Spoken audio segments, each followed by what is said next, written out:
როგორ ახართ მეგობრებო? ხო ხართ ჯანზე? ეხლა ჩავწერ პატარა ვიდეოს იმასთან დაკავშირებით თუ რა გავაკეთე იმის შემდეგ, როდესაც green card-ამ მწვანე ბარათი მოვიგე. ხო და მოკლედ აი ეს ვიყიდე, მაგრამ არ გამოდგა, იმიტომ რომ ძალიან დიდი ხმაური ისმის მანქანაში და ესე უფრო კარგად ისმის, როგორც ახლა ვლაპარაკობ და მოკლედ მაგას როდესაც გავაჩერებ, აი, როდესაც ხმაური არ იქნება, ალბათ უფრო კარგად ჩაიწევს, მე ესე ვფიქრობ. მაგრამ ეხლა ეს ჩავწერ ყველაზე კარგი ესე იქნება ჩემი აზრით. მოკლედ შევატრიალებ ახლა კამერას, თქვენ გზას უყურებთ და მე მანამდე დაგელაპარაკებით რა გამოვიარე იმ პერიოდში.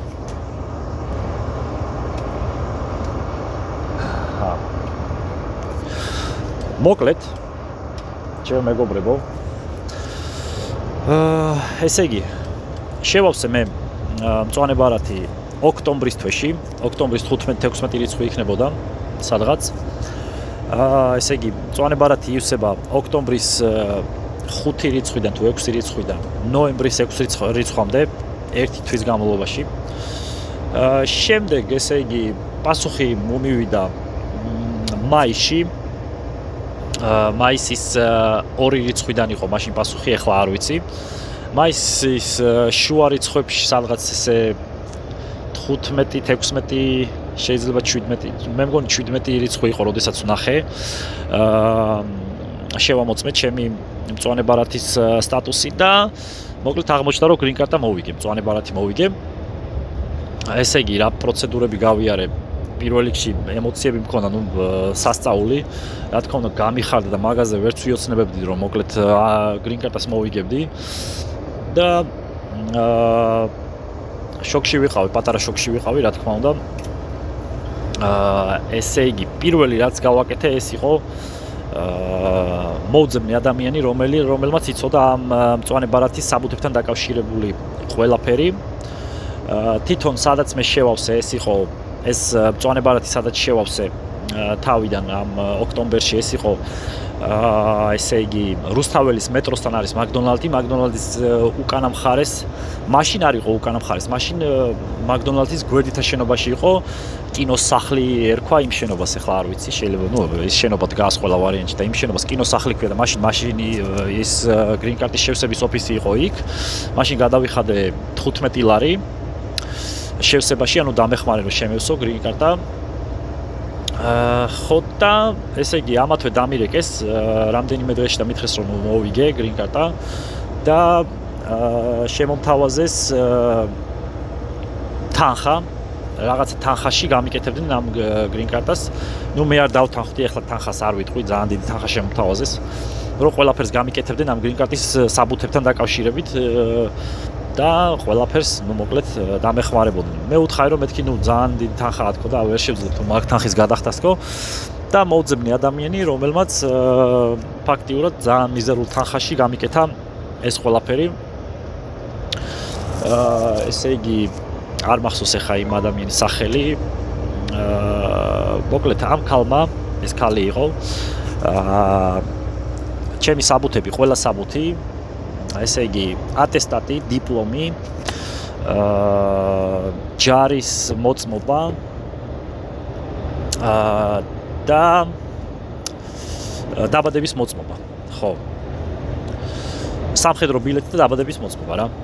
ესენი ყველაფერი, მოკლედ კიდე რაღაცები იყო, შეიძლება და აღარ მახსოვს, მაგრამ ესეთი ელემენტარულს ვიძახი ახლა, რომ ანუ მიხვდეთ. ყველა საბუთი რაც კი გაქვს, საერთოდ ყველა საბუთი თარგმნი ინგლისურად, მოკლედ. ამ ქალმა გადავთარგმნა ყველაფერი ინგლისურად. ესე იგი, შემდეგ ჩვენ საიტის საშუალებით შევავსეთ ფორმა 260, ესე მახსოვს, DV 260.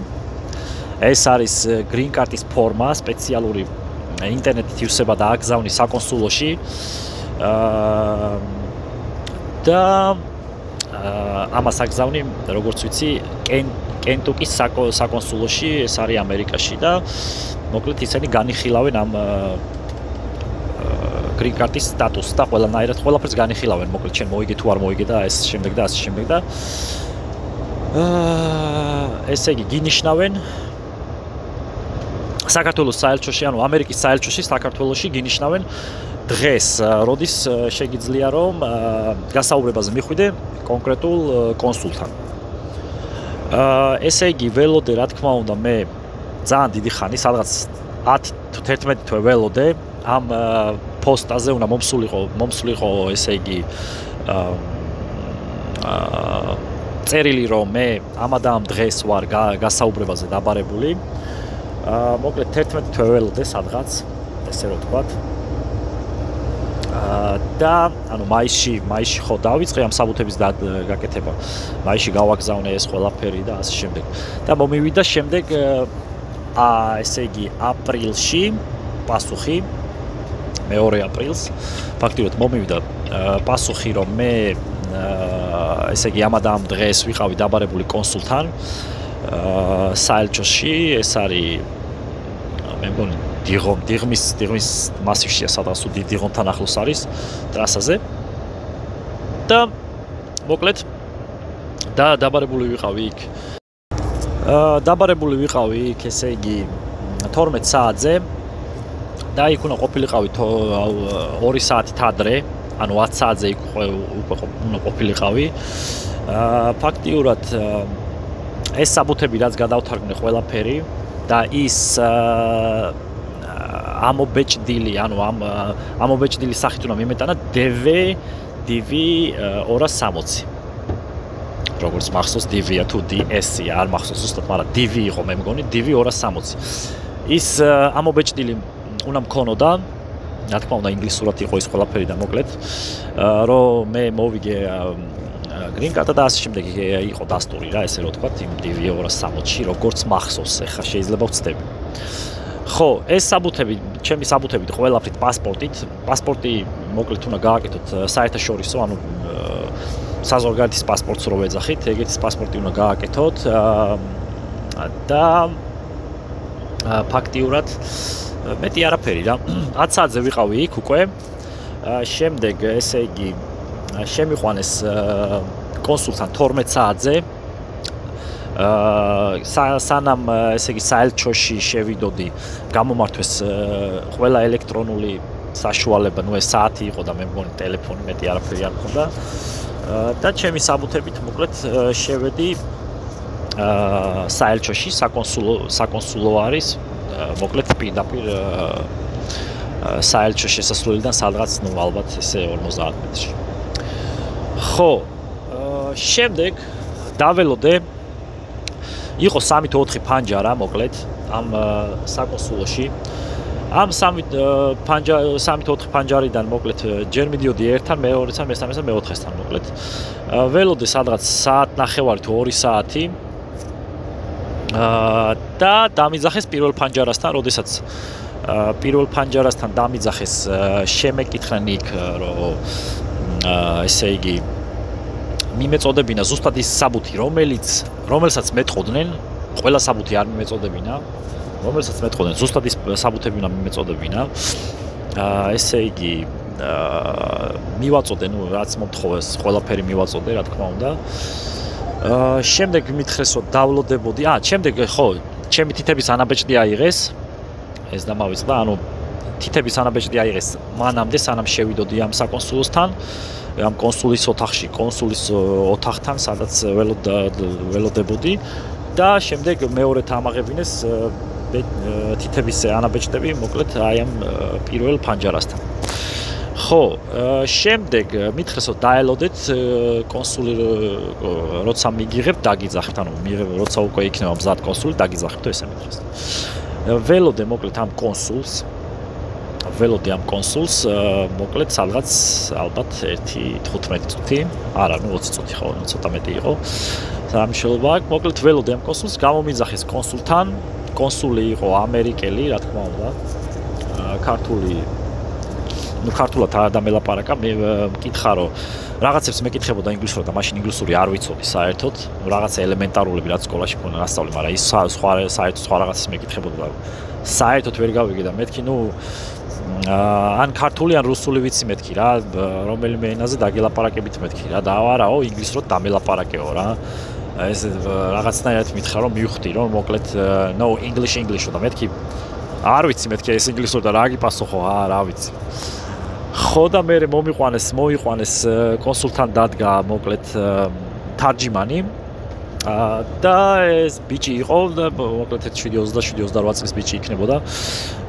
ეს კონსული ეკითხებოდა ესე იგი უთხარიო რომ რატომ მიდისო ამერიკაშიო, რა უნდა გააკეთოსო ამერიკაშიო.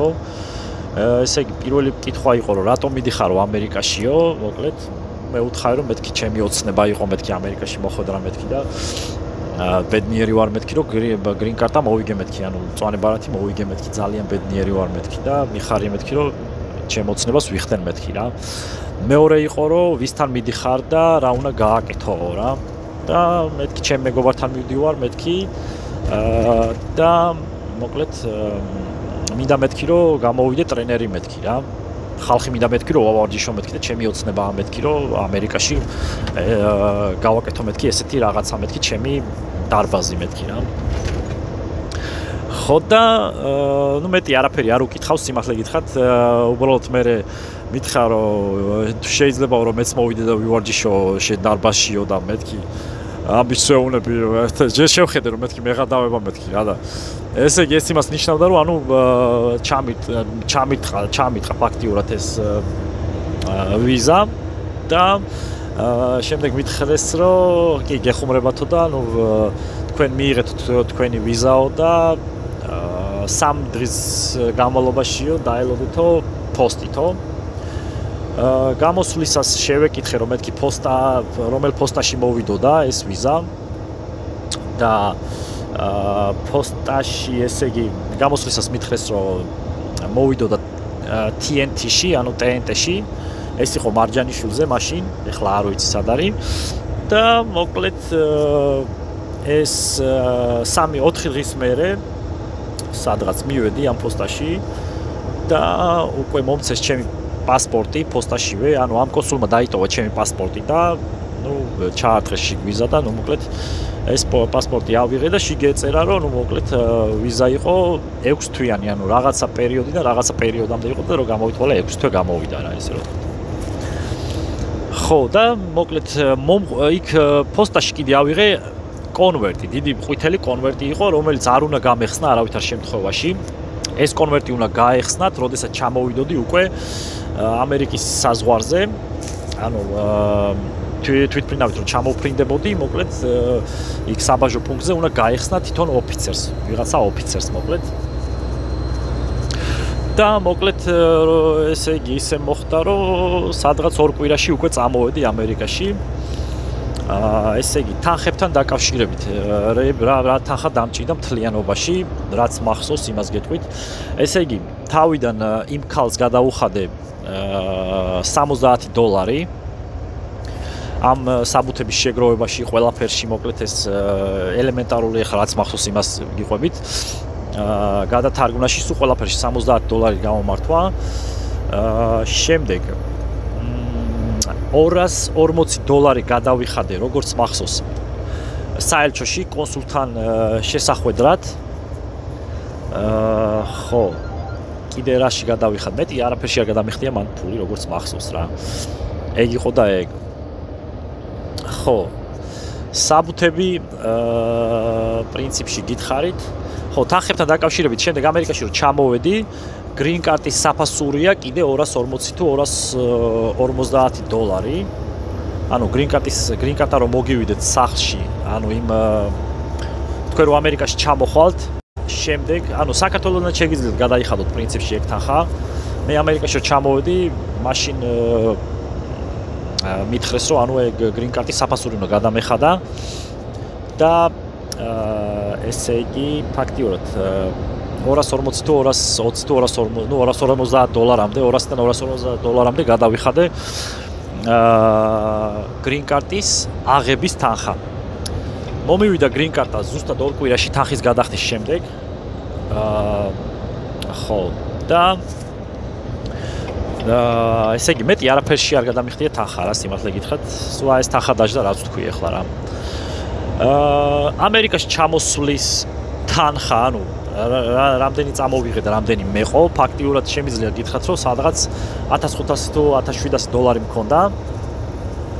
რა თქმა უნდა, ანუ რო ჩამოვიდოდი, ვიცოდი რომ სამუშაო უნდა მეპოვა ყველა ვარიანტში და ესე იგი ეს 1700 დოლარი ფაქტიურად მეყო ძალით თავიდან ბოლომდე. მოკლედ, კიდე რა მინდოდა მეთქვა. აი მეტი ეს იყო და ეს რა, მეტი თანხა არაფერში არ გადამიხდია. საბუთები რაც ჩამოვთვალე ეს იყო და რა არის საჭირო კიდე, ანუ ისეთი განსაკუთრებული ყურადღება რაც უნდა მიაქციოთ, რომ საბუთებს როცა აგროვებთ უკვე green card-ას რომ მოიგებთ, მწვანებარათს რომ მოიგებთ, საბუთებს რო აგროვებთ, აუცილებელი პირობაა, რომ 12 კლასი ქონდეთ დამთავრებული, ანუ სრული საშუალო განათლება ქონდეთ მიღებული. ანუ 9 კლასი არ გამოდგება. ან ქონდეთ 9 კლასი დამთავრებული და 2 წლიანი შემდეგ რამე კოლეჯი, რომელიც ითვალისწინებს სრული საშუალოს დამთავრებას, ესე რომ ვთქვით რა. სრული საშუალო განათლების დამთავრებას. ყველა ვარიანტში ესე ითხოვენ, ანუ ეგ უეჭველი უნდა იყოს, არ უნდა იყოს ნასამართლევი. ესე იგი არანაირად სახიფათო არ უნდა იყოს ამერიკისთვის რა, ესე რომ ვთქვათ. ხო. და მოკლედ ეს იყო და ეს რა. მეტი ისეთი არაფერი პროცედურები მაგას არ ქონია, უბრალოდ დიდი ხანი ველოდე. ეგ იყო და რა თქმა უნდა მაგრად გამიხარდა რა, ეხა აქ რო ჩამოხვალ და უბრალოდ კიდე ერთი ჩემი რეკომენდაცია ის იქნება, რომ ინგლისური ისწავლოთ, სანამ აქ წამოხვალთ ამერიკაში. მე რო ინგლისური მცოდნდა იმ სადღაც 8 თვეს არ დავკარგავდი ამერიკაში. ფაქტიურად რაც მე მანამდე დავკარგე, ესე რომ ვთქვათ, ინგლისურის სწავლაში და ყველაფერში მოკლედ. ძალიან ძნელი იყო მოკლედ ინგლისურის გარეშე, რადგან ყველა ინგლისურს ითხოვს აქ, თუ გინდა რომ კარგი სამუშაო იშოვო და უფრო მეც გაერკვევი რა, ეხა თავიდან უფრო მეც მიხვდები რა უნდა გააკეთო, როდესაც ინგლისური იცი, თავიდანვე აღარ გაგიჭირდება უკვე, რადგან ხალხთან უკვე ურთიერთობა გექნება და შენ თვითონ არჩევ სად იმუშაო და სად როგორ შენ თავის რეალიზაცია როგორ გააკეთო რა, რეალიზება. აქედან გამომდინარე, აი ეს პროცედურები იყო რა, დიდი არაფერი. მადლობა ყურადღებისთვის. დიდი მადლობა ყველას, რომ გამოიწერეთ ჩემი არხი. რა ვიცი, აი კიდე დავდებ ვიდეოებს. შეიძლება დღეს მეორე ვიდეოს დავდო რა. მაგრად იყავით, ჯანზე იყავით. კომენტარებში მომწერეთ რამე კითხვები, ყველას ვეცდები რომ ყველას გაგცეთ პასუხები. მადლობა.